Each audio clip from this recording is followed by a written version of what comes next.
Hi friends, இன்றைக்கி நம்ம தூதுவளை ரசம் எப்படி பண்ணுறதுன்னு தான் பார்க்க போகிறோம். மழைக்காலம் வேறு ஆரம்பிச்சிருச்சு. குழந்தைங்களுக்கும் சரி பெரியவங்களுக்கும் சரி இந்த டைமில் சளி இருமல் பிரச்சனை வரும். அந்த சளி இருமல் பிரச்சனையை விரட்டி அடிக்கக்கூடிய ஆற்றல் இந்த ரசத்துக்கு இருக்குது. இப்போ வாங்க எப்படி செய்கிறதுன்னு பார்க்கலாம்.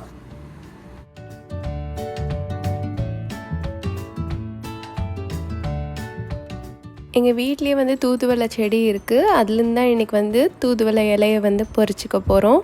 இதில் முள் இருக்கும், அதனால் சிசர் வச்சு இந்த மாதிரி கட் பண்ணிக்கோங்க.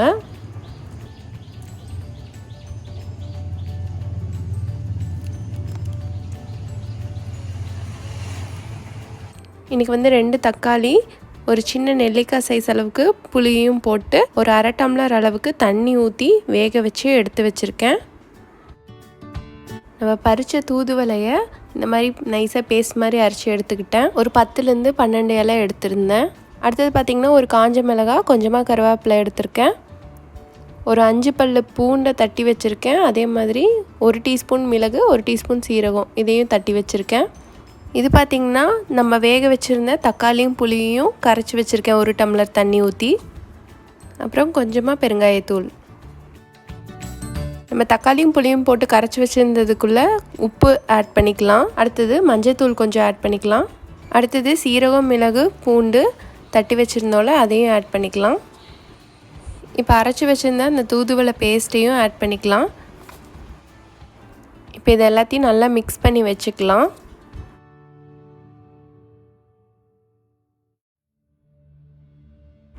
அடுத்தது ஒரு கடாயில் 2 டீஸ்பூன் அளவுக்கு எண்ணெய் சேர்த்திட்டு எண்ணெய் காஞ்சதும் கடுகு ஆட் பண்ணிக்கலாம்.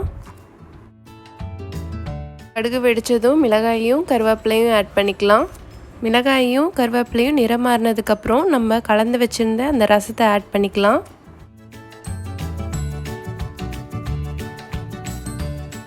இப்போ இது பார்த்திங்கன்னா நல்லா நுரக்கட்டி வரணும். நுரக்கட்டி வந்ததுக்கப்புறம் நம்ம அடுப்பை ஆஃப் பண்ணிடலாம். கொதிக்க விட்டுறக்கூடாது. ஏற்கனவே நம்ம தக்காளியும் புளியும் வேக வச்சனால நம்ம கொதிக்க வைக்க தேவையில்லை. இப்போ பாருங்கள், நல்லா நுரக்கட்டி வந்துருச்சு. இந்த டைமில் நம்ம அடுப்பை ஆஃப் பண்ணிடலாம். இப்போ மல்லித்தலை போட்டு நம்ம இறக்கிடலாம். ஒரு பாத்திரத்தில் பெருங்காயத்தூள் கொஞ்சமாக ஆட் பண்ணிக்கோங்க. அந்த பாத்திரத்துலேயே நம்ம ரசத்தை இறக்கி வச்சிடலாம்.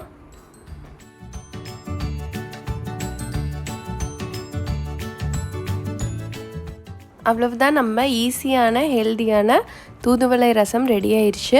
கண்டிப்பாக உங்கள் வீட்டில் ட்ரை பண்ணி பாருங்கள். ட்ரை பண்ணி பார்த்துட்டு எப்படி இருந்ததுன்னு சொல்லுங்கள். இது வரைக்கும் நம்ம சேனலை சப்ஸ்கிரைப் பண்ணலைன்னா சப்ஸ்கிரைப் பண்ணிக்கோங்க. தேங்க்ஸ் ஃபார் வாட்சிங்.